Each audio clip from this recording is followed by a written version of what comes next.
Facebook needs to get 1,000 times worse for the targeting to be where TikTok is.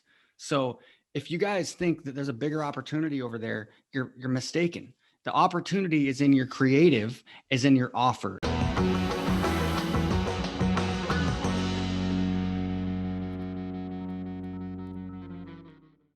What are you guys' thoughts on the tracking and stuff? I think because probably a lot of people haven't updated their phones and stuff. So I don't think there's a lot of this has taken effect yet, because just looking at like the coming in, the actual numbers compared to what's tracking are pretty close. What are you guys' thoughts there? Or is there some cases where it's like way off?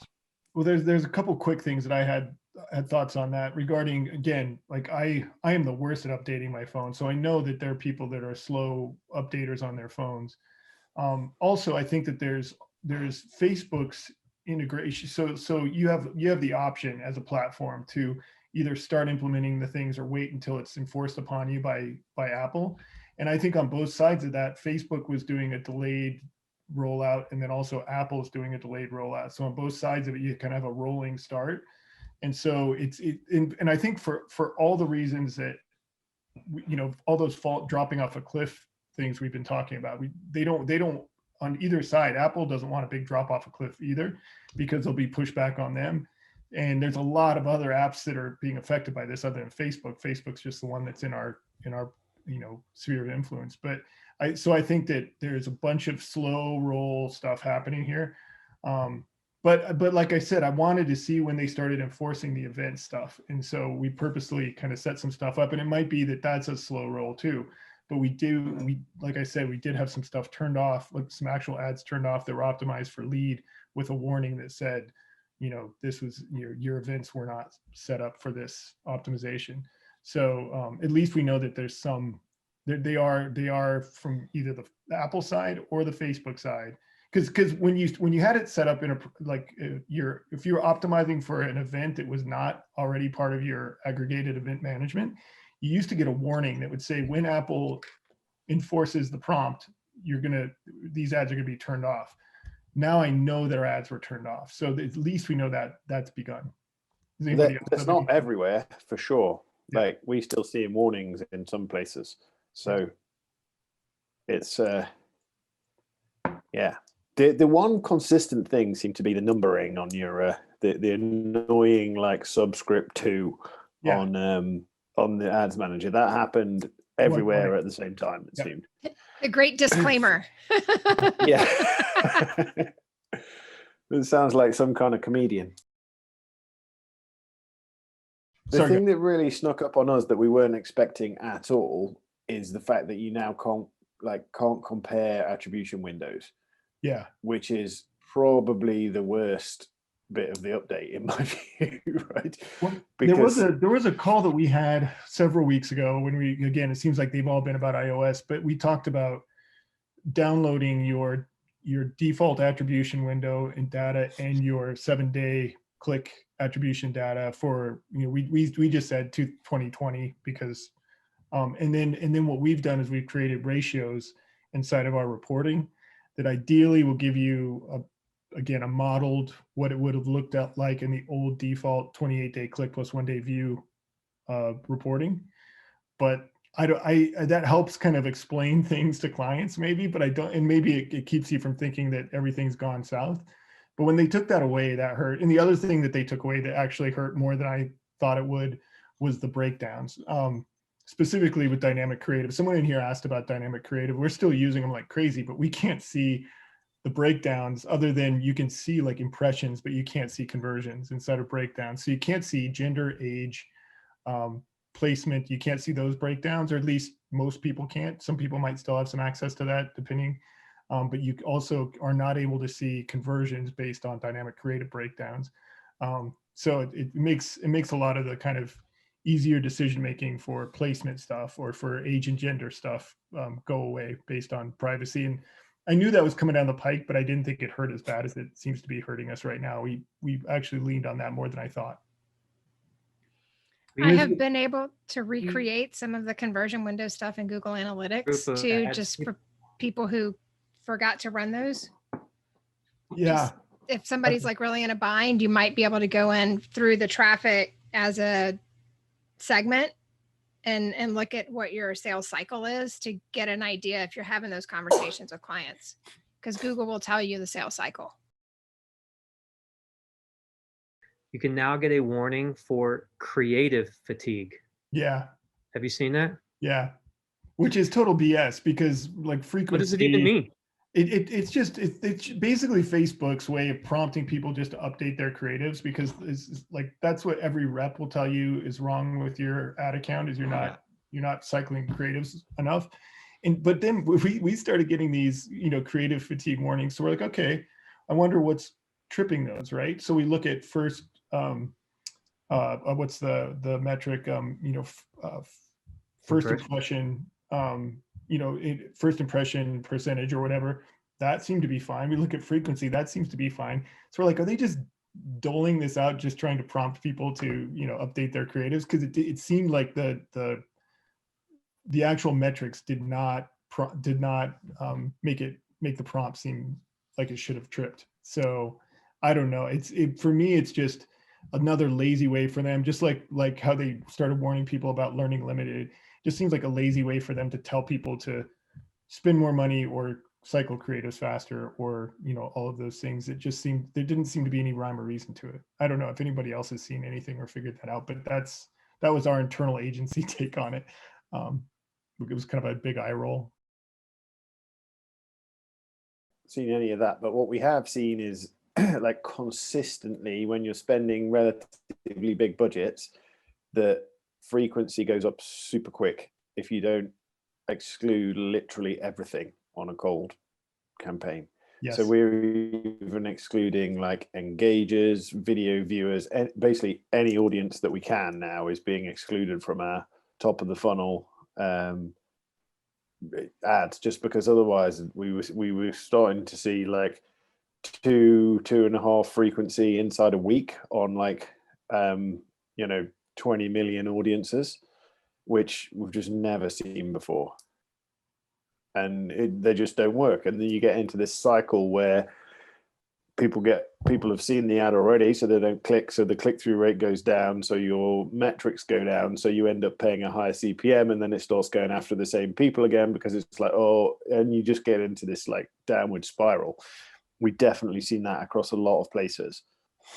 And on the other end of the spectrum, where we had to pull back spend on one account, we saw like insanely good returns at low budgets, because literally everybody was warm.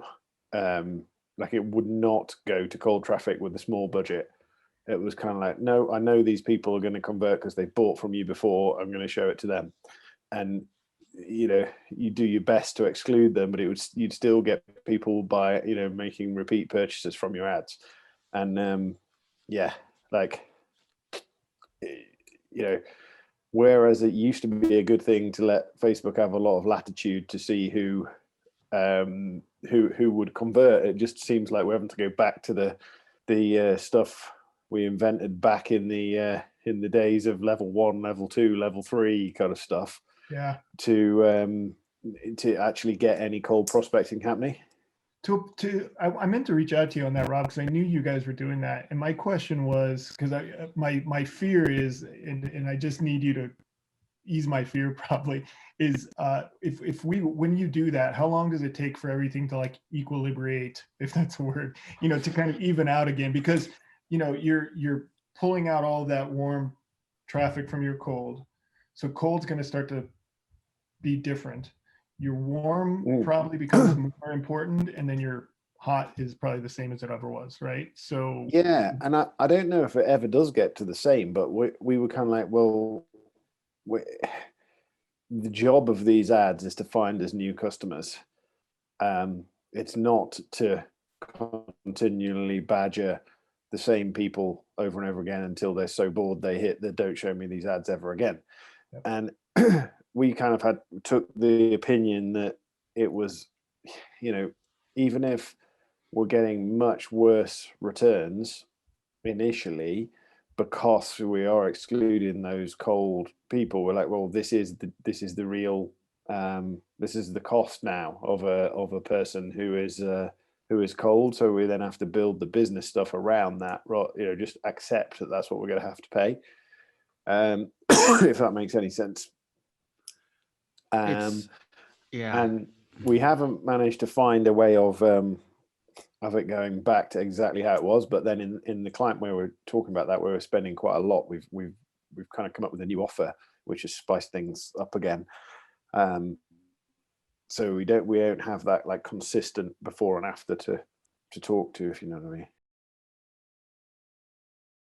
There is a lot to be said about repetition, you know, so when people see ads, they don't really see it consciously. So we have to have a way for some people to see your ads multiple times. And I think that's where maybe now is more important than ever as well. Like you were saying, Rob, the multi-layer, like some of the brand awareness stuff, right? That a lot of times just gets put off.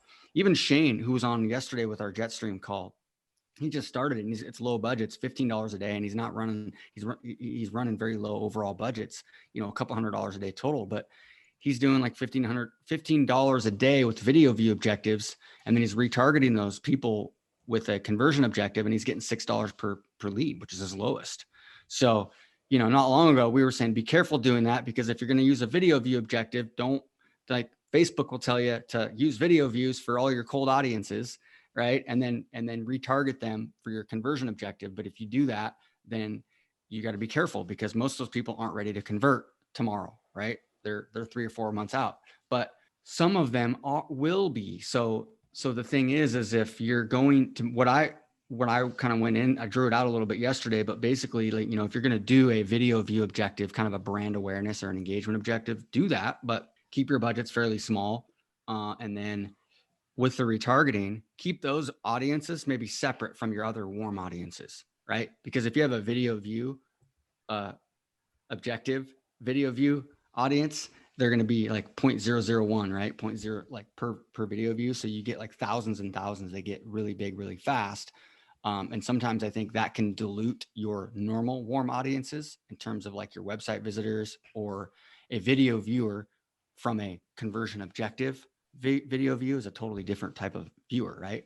So do the video views, do the engagement at that top of level. But know that most of those people aren't going to be ready to convert till later. So keep the budgets really small. And then with your retargeting, just have another ad set, you know, have with your conversion objective, warm retargeting, have one that's like, okay, only retargeting brand awareness, video view objective people. And then another one is maybe all video views, from all conversion campaigns ever, excluding customers. And another one maybe that's combined with your website visitors, because that's, to me, that's kind of similar, of somebody watching a video view from a conversion objective, as well as somebody just landing on your website. So you want to lump those together to get your audiences as big as possible. But when you start to look at some of those other like brand awareness video views, the audiences get big fast, right? They'll get into several 100,000 or 1 million pretty quickly. And so it's almost like a cold audience. So just keep it separate. That's I guess that's my suggestion there, but don't be afraid to do it. And then, you know, use a different type of creative. But my consensus is so far so good. Yeah. It's, if anything, the algorithm's working better the last 10 days, definitely, than it was before that. Not necessarily better than a year and a half ago or 2 years ago, right? Because costs have gone up, and it's just going to continue that way. Now, granted, as more and more people, it's probably going to take 6 months to a year for a lot of these people to update their phones, I think, and a lot of this stuff to actually come in. So I think that we do have a very, very, very slow degradation that will happen over time in terms of the optimization abilities and the retargeting and the tracking. To win, you've got to have cold traffic ads. This is back to the everlasting ad myth. The whole point was like, why can't you take somebody from unaware all the way to wanting your product within one ad? It doesn't mean you're only going to do one ad, but if you get that one story, it's a 4-minute script or something like that. Like we're turning a 4-minute script into like 23, 24 ads right now, just by cutting up like 1 minute of it, 30 seconds of it, making different variations. And so that's a big thing to me. It's just going to be more and more important than ever to really have something that can work. But back to the overall, the algorithm itself, you guys' thoughts? Like I say, I think exactly that. You've got to have good ads, and we all know that. I think that it is going to get worse, but the stuff, it opens up some new possibilities, I think. In the one thing, for instance, that we've always banged on about, you've got to use conversions if you want people to convert, right? Because Facebook knows so much. As that gets worse, I think there's going to be much more value in some of the other pockets of traffic that you can get. And that, combined with taking the conversation off of Facebook, so grabbing someone's email and getting them on board, or even like being able to retarget them somewhere else, but really I think it's about getting their email. Yeah. It's like that's going to become bigger and bigger. And you know, if I look back to when we started doing Facebook ads, that was like what we would always do. Because before the Pixel was really such a powerful beast as it is, we'd always like just grab, you know, we optimize for leads all the time before the leads were a thing, you know, but we'd have like a conversion pixel on a lead thank you page, and I think it could go back to that. The other thing I think is like the on Facebook metrics, like video views is going to become more important, because you will always be able to retarget off that.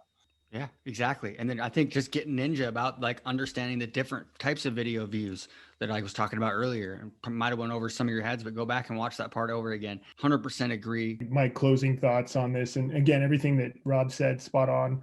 We talked on a call before about kind of owning, instead of owning the racehorse, owning the race course of it, owning your own data, you know, building more of your own database with video views and emails and all that.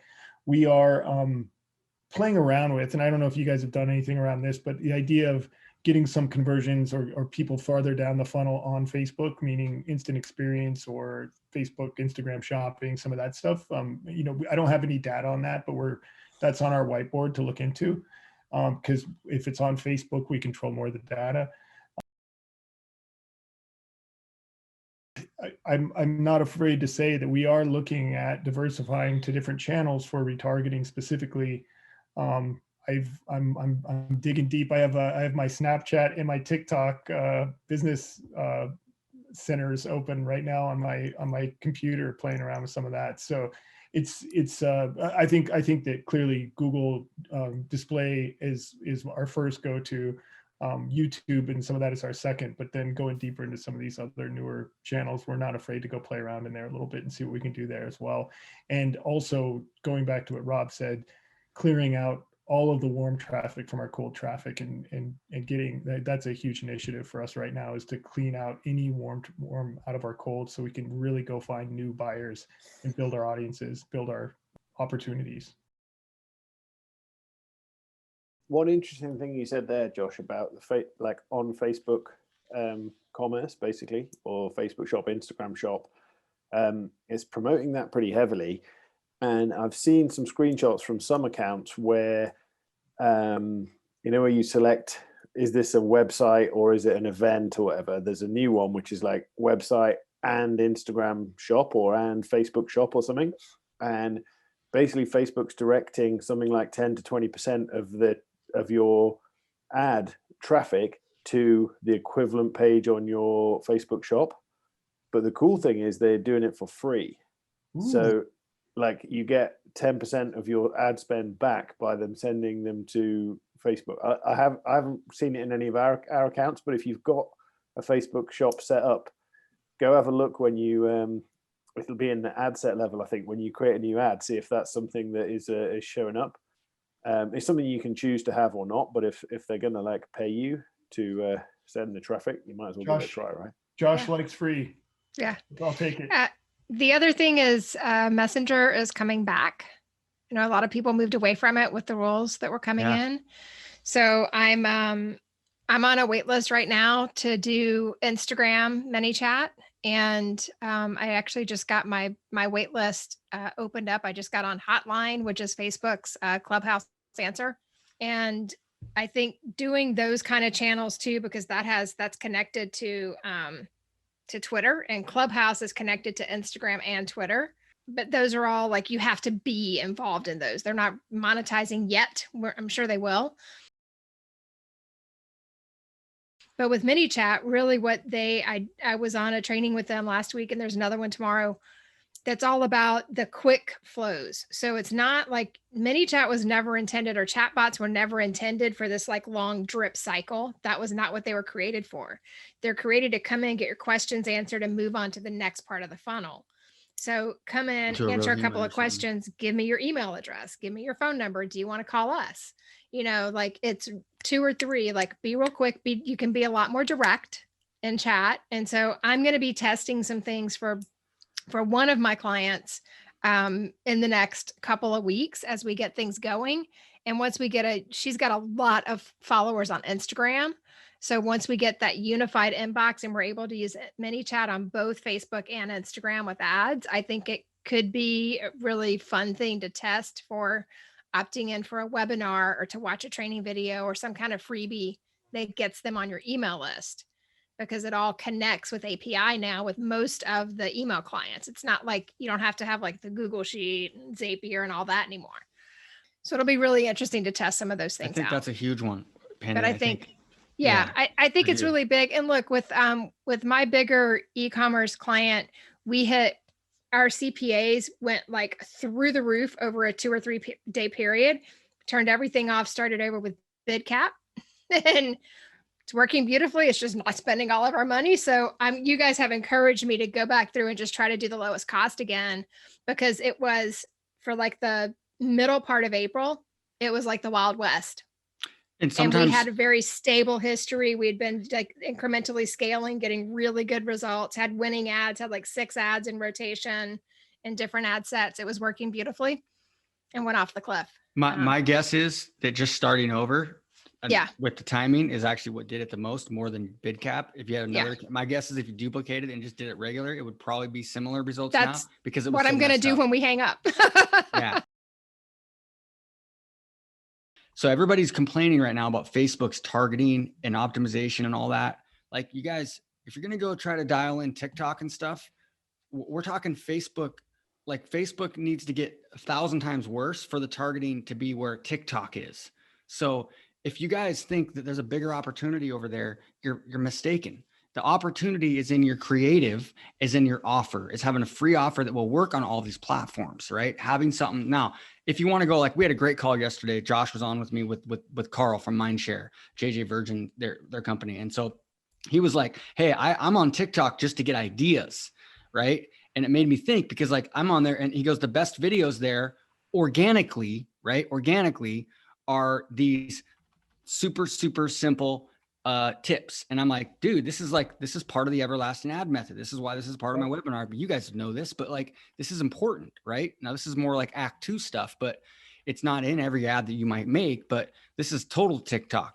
Everything that's blowing up on TikTok is this type of video that I'm going to show right here. Like the top, but my point is the top 10 best ads of all time. This is a couple of years ago, but it's the same thing. Like, it's no different today. It's probably even more practical today than ever. But you know, when I dissected the top 10 most viral, most engaged videos, only 2 of them were funny, or 1. 3 of the top 10 were practical value, like this one right here. And this is like the stuff that blows up on TikTok. The point is you can still use this same strategies for Facebook. And I'm not saying you shouldn't go learn TikTok ads and stuff, but like, you know, when you see this aha moment like this, we call this a celery moment, right? How can you add that in your ad? So like for me, some of the ads that I'm mapping out for our stuff is going to be going back to that a little bit more too. It's like giving a really big aha moment about what's working now, and something like that they can go practically use right now. So they'll save your post. So they'll tag a friend. So they'll share it. And that drives your costs down. So you can learn these things. It doesn't mean you shouldn't go run ads in those platforms. Like I think if you're going to run multi-platform as well, I think M Jamal, what do you go by? What's your first name? Because I always want to call you Jamal, but I can't tell because the way your name is on here. So because it's like M Jamal means like, is your first name start with an M? So like, let us know so we can call you the right thing. Muhammad. Muhammad. Okay, cool. So, yeah. So basically his thing was, I'm going to go back to the old school. If I'm going to, maybe a separate landing page for Facebook ads, for YouTube ads, and for TikTok. And I think that's what we typically do anyways. So it makes it a lot easier to track, and just make sure if you do that, you have all your pixels on there. And it's like back to the same thing. If you can't retarget people very well with Facebook, maybe 6 months from now, as people start to update their phones, guess what? this is why banner ads and at least YouTube retargeting is so important. If you're not doing that, don't go down the rabbit hole of TikTok or any of these things. Get something get your retargeting on banner ads. And because you can bring in way more people with Facebook. We know the cold algorithm is not going away. It's going to be the best until like probably 3 years from now. TikTok eventually is going to age up. Like TikTok, if you have customers that are over the age of 25, it might be the best place to go run ads in 3 years. It doesn't mean like if you have free time, you shouldn't go out there and learning about it and stuff like that. But my guess is most of the people that are on this, the bigger opportunity ads wise, if you want to like have more time, right? If you want to actually have a system that generates customers 24 hours a day, 7 days a week, it's having a better creative. Because I know, because we're running ads for people that are at the next level and their creatives aren't a top 1%. So I know everybody on here can make an improvement. And then have an offer that is a free offer. Go back to that. Like we used to say, you know, you need to go to a $7 or $49 front end offer on Facebook because we can optimize on purchase. And I think one of the things that one of the good pivot things, number one, it helps you with having a better offer for YouTube because you're going to have better success on YouTube going to a free offer that they can watch a video or opt in for. So you can get more volume as well of conversions, but still kind of optimize on conversion, you know, on a purchase. But going to an opt-in. So that's one of the things we're doing. Like if we're doing a paid challenge or something like that, or boot camp, I'm looking at what's the front end free thing that I can have both on front of that. So I can run evergreen ads into that $49 or $99, you know, 3 or 5 day boot camp. Okay. Can I do a free video series? And that's like the client I told you about, not client, I used to be a coaching client. We still have access and stuff, but they're spending $3,000 a day every single day in the B2B, like a very difficult. They're not like a mass appeal. They're in B2B and they're spending more than anybody out there right now. And they're going to a simple free offer with an upsell and another one. It's pretty old school, but the point is that it is dialing in that, getting their contact information. And if you can get them to Manychat or get their phone number, and that's that, to me, I think that's where the profit is. And for us too, like 100%. So